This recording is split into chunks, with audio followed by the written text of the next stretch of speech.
अगर आप यूके में ही आना चाहते हैं और आपका डिग्री कंप्लीट हो चुका है तो आपके पास और एक ऑप्शन होता है। जैसे ही आपका डिग्री या डिप्लोमा कंप्लीट होता है तो आपको रजिस्ट्रेशन आने के लिए पहले चूज करना है कि आपको करना क्या है। दोनों में से एक आपको चूज करना है। अगर ऐसे दोनों नाव में पैर रखेंगे तो आप दोनों भी जगह नहीं जा पाओगे। स्वागत है दोस्तों आपका आज के इस नए वीडियो में। और आज के इस वीडियो में मैं आपको काफ़ी अच्छी इन्फॉर्मेशन देने वाला हूं जो कि आपका भविष्य बदल सकता है। तो आज के इस वीडियो में जाने के पहले आपको बता दूं कि मेरा नाम है मधु और मैं नर्सेस से रिलेटेड और अब्रॉड नर्सिंग से रिलेटेड और स्पेशली यूके से रिलेटेड इस चैनल पर वीडियो बनाता हूँ। अगर आप इन टॉपिक्स में इंटरेस्टेड है तो आप डेफिनेटली इस चैनल को सब्सक्राइब करना कंसिडर कर सकते हैं। तो आज के इस वीडियो में हम बात करने वाले हैं कि अगर आपने जीएनएम या बीएससी नर्सिंग किया है तो आपने क्या करना चाहिए, क्योंकि काफ़ी सारे स्टूडेंट और काफ़ी सारे फ्रेशर्स जो पास आउट हुए हैं वो मुझसे कांटेक्ट करते हैं और पूछते हैं हमारा बीएससी नर्सिंग या तो जीएनएम कंप्लीट हो चुका है, हमने क्या करना चाहिए। तो इन्हीं सारे लोगों को, और जो लोग सवाल नहीं करते हैं लेकिन मुझे फॉलो करते हैं, या जो लोग इस वीडियो को देख रहे हैं, उनको आज के इस वीडियो में काफ़ी अच्छी इन्फॉर्मेशन मिलने वाली है जो कि आपके भविष्य के लिए काफ़ी ज़्यादा हेल्पफुल होने वाली है। अगर आपने जीएनएम कंप्लीट कर लिया है या तो आप अभी स्टूडेंट है, फाइनल ईयर स्टूडेंट, या ऑलमोस्ट आप अपना नर्सिंग कंप्लीट करने वाले हैं, तो आपको पहले चूज करना है कि आपको करना क्या है। आपको एक तो गवर्नमेंट जॉब चूज करना है या तो अब्रॉड चूज करना है। इन दोनों में से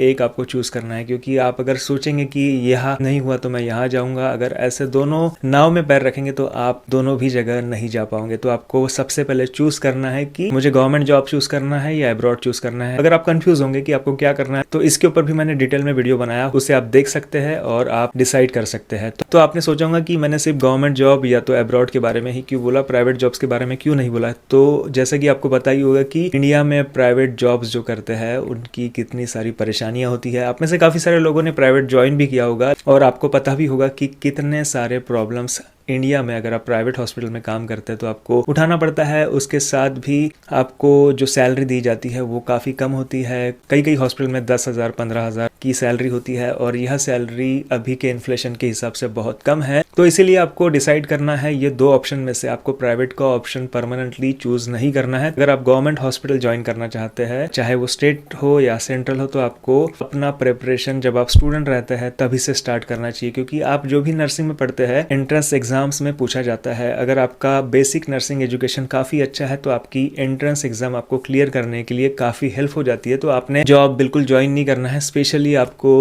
हॉस्पिटल में जॉब ज्वाइन नहीं करना है, प्राइवेट हॉस्पिटल में, क्योंकि अगर आप प्राइवेट हॉस्पिटल जॉब ज्वाइन करते हैं तो आप इतने टायर्ड हो जाएंगे कि आप अपना जो प्रिपरेशन है एंट्रेंस एग्जाम क्लियर करने के लिए वो नहीं कर पाएंगे, क्योंकि गवर्नमेंट में जो एग्जाम देते हैं उसका कॉम्पिटिशन काफी ज्यादा है। एक सीट के लिए काफी सारे लोगों का टाई अप होता है। तो आपको अगर गवर्नमेंट में जाना है तो आपको अपना हॉस्पिटल एक्सपीरियंस छोड़ना है और आपको अपने प्रिपरेशन पे पूरा ध्यान देना है। और अगर आपने जीएनएम किया है तो आप सोच रहे होंगे कि मुझे पीवीबीएससी नर्सिंग करना चाहिए, क्योंकि मैं अगर पीवीबीएससी नर्सिंग करता हूँ तो मुझे काफ़ी सारे अपॉर्चुनिटीज़ अब्रॉड में मिलेंगे। तो आपने अगर सोचा है जीएनएम करने के बाद पीवीबीएससी नर्सिंग करने का तो आपने वो भी ऑप्शन अपने लिस्ट में से निकालना है, क्योंकि पीवीबीएससी करने से आपको कुछ भी फायदा नहीं होने वाला है। अगर आपको गवर्नमेंट जॉब मिल जाती है तो जॉब मिलने के बाद आप चाहे तो इग्नू से अपना पीवीबीएससी कर सकते हैं या तो इन सर्विस एजुकेशन के द्वारा आप अपना पीवीबीएससी नर्सिंग कंप्लीट कर सकते हैं। लेकिन जीएनएम होने के तुरंत बाद आपने डिसाइड नहीं करना है कि आपको पोस्ट बेसिक नर्सिंग कंप्लीट करना है, क्योंकि ऐसा करेंगे तो आपका टाइम वेस्ट होगा, पैसा वेस्ट होगा और जो अपॉर्चुनिटीज आपको 2 साल के अंदर मिलने वाली थी वो अपॉर्चुनिटीज आपके हाथ से चली जाएंगी। मैंने पीवीबीएससी के बारे में इसलिए बताया क्योंकि मेरा भी जीएनएम हुआ है और मैंने अपना नर्सिंग कंप्लीट हुए बराबर पीवीबीएससी में एडमिशन लिया। 1 महीना मैं उस कोर्स में था और मैंने एंट्रेंस एग्जाम पास कर लिया और मैं कंफर्म था कि मेरा नंबर लगने ही वाला है। तो मैंने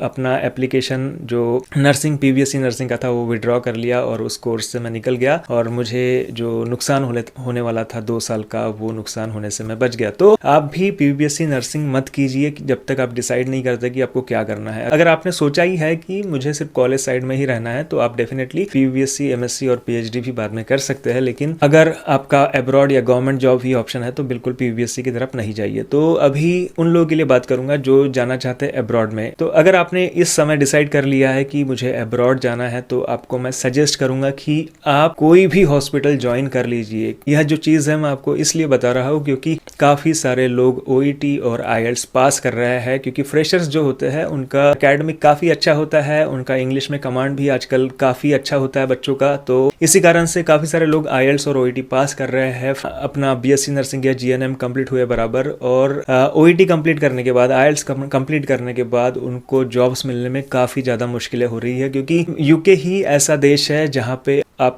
जब फ्रेशर्स होते हैं तब लिया जाता है, लेकिन अभी यूके भी आपको एज अ फ्रेशर्स नहीं ले रहा है। कम से कम कोई भी हॉस्पिटल आपको 6 महीने का एक्सपीरियंस मांगता है। तो आपको मैं यही सजेस्ट करना चाहूँगा, अगर आप यूके आना चाहते हैं या तो आयरलैंड जाना चाहते हैं, ऑस्ट्रेलिया, न्यूजीलैंड, कहीं पे भी जाना चाहते हैं, तो आपको एक्सपीरियंस के बिना कहीं पे भी एंट्री नहीं मिलेगी। अगर आप आयरलैंड की बात करते हैं तो आपको आयरलैंड में एज अ रजिस्टर्ड नर्स बनकर जाने के लिए 2 साल का एक्सपीरियंस लगता है। अगर आप न्यूजीलैंड जाना चाहते हैं तो कम से कम 1 से 1.5 साल का एक्सपीरियंस आपके पास होना चाहिए। अगर आप ऑस्ट्रेलिया जाना चाहते हैं तो भी आपको एक्सपीरियंस अनिवार्य है, तो आप बिना एक्सपीरियंस के अब्रॉड नहीं जा सकते हैं एट द मोमेंट, क्योंकि पिछले साल आपने काफ़ी सारे लोगों को देखे होंगे कि जो फ्रेशर्स थे और अब्रॉड मूव हुए हैं, लेकिन अभी वैकेंसीज है, लेकिन यहाँ पे भी कंपटीशन बढ़ रहा है, क्योंकि काफ़ी ज़्यादा अवेयरनेस नर्सेस के बीच में आने के कारण काफ़ी सारे नर्सेस ओईटी आईएलटीएस कर रहे हैं, और इसी कारण हॉस्पिटल के पास काफ़ी सारे कैंडिडेट्स है रिक्रूट करने के लिए, तो वो प्रेफरेंस देते हैं उन कैंडिडेट्स को जिनके पास एक्सपीरियंस है। तो मैं आपको यही सजेस्ट करूंगा, आपने अब्रॉड जाने के बारे में सोचा है तो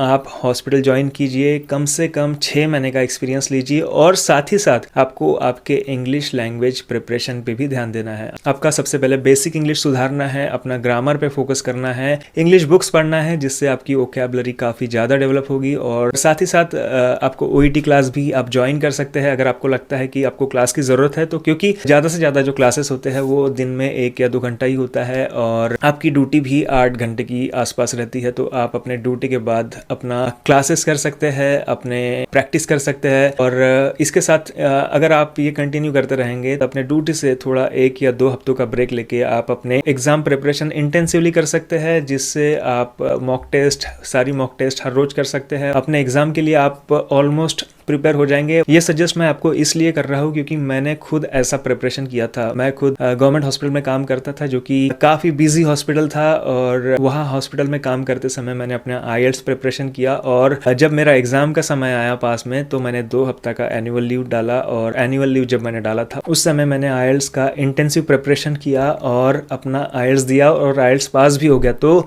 आप अपना नर्सिंग हुए बराबर सीधा आईएलटीएस से ओईटी के प्रिपरेशन में जाते हैं तो आपको भारी नुकसान उठाना पड़ सकता है आपके ओईटी का रिजल्ट आने के बाद। भारी नुकसान मतलब आपका बहुत ज्यादा नुकसान नहीं होगा, आपको जॉब मिलेंगी, लेकिन जो रिजल्ट आने के बाद का वेटिंग है वो बहुत ज्यादा आपको भारी लगता है, क्योंकि आपको पता होता है कि मेरे पास रिजल्ट आ चुका है लेकिन मैं वेट कर रहा हूँ, अभी मुझे हॉस्पिटल ज्वाइन करना पड़ेगा, एक्सपीरियंस लेना पड़ेगा, काफी सारी टेंशन आपके पास आती है। लेकिन आप काम के साथ साथ अपना प्रिपरेशन शुरू रखिए। जैसा ही लगता है कि अपना प्रिपरेशन कंप्लीट हो चुका है, अपनी एग्जाम दीजिए, और आपके एग्जाम जैसे ही आप देते हैं, आपका रिजल्ट हाथ में आता है तो आपके पास एक्सपीरियंस के साथ साथ एक पॉजिटिव रिजल्ट होता है, और आप उस पॉजिटिव रिजल्ट के साथ किसी भी एम्प्लॉयर के पास अप्रोच करेंगे तो आपको वो एम्प्लॉयर रिसीव करेगा, एक्सेप्ट करेगा, और इसके कारण आपको इजीली जॉब मिल जाएंगी। क्योंकि आप ओईटी प्रिपरेशन में डेफिनेटली अगर आप फ्रेशर है तो काफी सारे बच्चे अपने नर्सिंग जब उनका शुरू रहता है तभी अपना प्रिपरेशन स्टार्ट कर देते हैं, अपनी इंग्लिश इंप्रूव करने के ऊपर जोर लगाते हैं। उन बच्चों का ओईटी 1 या 2 महीने के अंदर क्लियर हो जाता है, लेकिन काफी सारे बच्चे अपना स्क्रैच से स्टार्ट करते हैं ओईटी प्रिपरेशन अपने डिग्री या डिप्लोमा आने के बाद, तो उस समय उन्हें थोड़ा बहुत समय लगता है अपने ओईटी प्रिपरेशन के लिए या तो आईएलटीएस प्रिपरेशन के लिए। तो इतना ज़्यादा समय के बीच में आप अपना एक्सपीरियंस कंप्लीट कर सकते हैं और अपना जॉब सिक्योर कर सकते हैं, वो चाहे यूके में हो, आयरलैंड में हो, या किसी भी देश में हो। अगर आप यूके में ही आना चाहते हैं और आपका डिग्री कंप्लीट हो चुका है तो आपके पास और एक ऑप्शन होता है, जैसे ही आपका डिग्री या डिप्लोमा कंप्लीट होता है तो आपको रजिस्ट्रेशन आने के लिए कुछ समय वेट करना होता है। तो उस समय भी आप अपना आईएलटीएस या ओईटी के क्लासेस स्टार्ट कर सकते हैं और अपने आईएलटीएस या ओईटी की एग्जाम देते हैं, क्योंकि आप अगर उस समय में अपना किसी भी हॉस्पिटल में जॉब ज्वाइन करते हैं तो आपको हॉस्पिटल में काम करने का कोई भी फायदा नहीं होता है। तो जो टाइम स्पैन होता है आपका डिग्री या डिप्लोमा कंप्लीट होने के बाद से तो आपका रजिस्ट्रेशन सर्टिफिकेट हाथ में आने तक का, उस टाइम में आप अपना ओईटी या आईएलटीएस का प्रिपरेशन कंप्लीट कर सकते हैं। और जैसे ही आपका रजिस्ट्रेशन आपके हाथ में आ जाएगा और अगर आप 2-3 महीने के अंदर प्रिपेयर हो गए और आपका आईएलटीएस या ओईटी आ भी गया तो आप आने वाले 6 महीने के अंदर अपना एक्सपीरियंस लेके अपना यूके जर्नी स्टार्ट कर सकते हैं। लेकिन यूके ही ऐसी कंट्री है जहाँ पे आपको 6 महीने तक के एक्सपीरियंस को एक्सेप्ट किया जाता है। अगर 6 महीने से कम एक्सपीरियंस है तो आपको काफ़ी कम ऑप्शंस आपके पास है। कुछ हॉस्पिटल्स 3 महीने का भी एक्सपीरियंस एक्सेप्ट करते हैं, लेकिन वो कम्युनिटी बेस्ड हॉस्पिटल्स होते हैं या तो पोस्टिंग होती है जो कि आपको बिल्कुल ही पसंद नहीं आएंगी। तो मैं आपको यही सजेस्ट करूंगा, आपने अगर गवर्नमेंट जॉब ज्वाइन करना है तो आपने अपना एक्सपीरियंस वगैरह पे ध्यान बिल्कुल नहीं देना है, अपने पढ़ाई पे ध्यान देना है। फोकस्ड रहते हुए आपको पढ़ाई करना है, क्योंकि अगर आपको गवर्नमेंट जॉब इंडिया में मिलता है तो वो भी काफ़ी अच्छी सैलरी आपको इंडिया के हिसाब से मिलती है। अगर आप परचेस पावर पैरिटी का टूल का इस्तेमाल करेंगे तो आपको पता चल जाएगा कि इंडिया की जो गवर्नमेंट की सैलरी है वो काफ़ी अच्छी है। अगर आपको अब्रॉड आने का इच्छा है तो आपने जो मैंने अभी सजेस्ट किया आपको कि अपना एक्सपीरियंस लीजिए, उसी के बाद ही आप अब्रॉड का प्रिपरेशन शुरू कीजिए। आप अगर इन चीज़ों को फॉलो करेंगे तो आप डेफिनेटली जब आपका रिजल्ट आपके हाथ में आ जाएगा तो आप मुझे थैंक यू बोलेंगे। काफ़ी सारे बच्चे कॉन्टैक्ट करते हैं जिनके पास IELTS या OET का रिजल्ट है लेकिन एक्सपीरियंस नहीं है, वो लोग परेशान हैं जॉब्स मिलने के लिए। तो आप ऐसी परेशानी में मत पड़िए, ऐसी गलतियां मत कीजिए, क्योंकि ऐसी गलतियों का भारी नुकसान आपको उठाना पड़ सकता है। तो आज की इस वीडियो में बस छोटा सा गाइडेंस आपको देना चाहता था, क्योंकि काफ़ी सारे बच्चों को सही गाइडेंस नहीं मिलता है। उसके कारण उन्हें आने वाले दिनों में जब वो अप्लाई करते हैं तो उन्हें काफ़ी सारे प्रॉब्लम्स उठाना पड़ सकता है। तो आशा करता हूँ कि आपको यह वीडियो आई ओपनिंग लगा होगा। अगर आपको यह वीडियो पसंद आया है तो इसे लाइक कीजिए, चैनल को सब्सक्राइब कीजिए और अधिक से अधिक लोगों तक इस वीडियो को शेयर कीजिए। Thank you guys for watching this video.